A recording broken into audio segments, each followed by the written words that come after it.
Hey guys, in today's video you're gonna learn how to change voice in a video in TunesKit AceMovi. The first step, drag the video onto the timeline.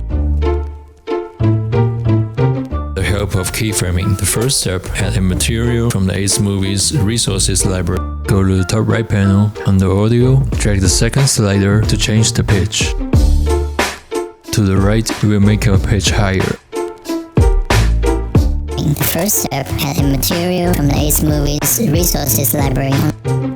And to the left, it will make it lower. To the timeline, then go to the middle toolbar, add a new keyframe. Then move the playhead forward and another keyframe. You can adjust the pitch for several times to find the right one for you.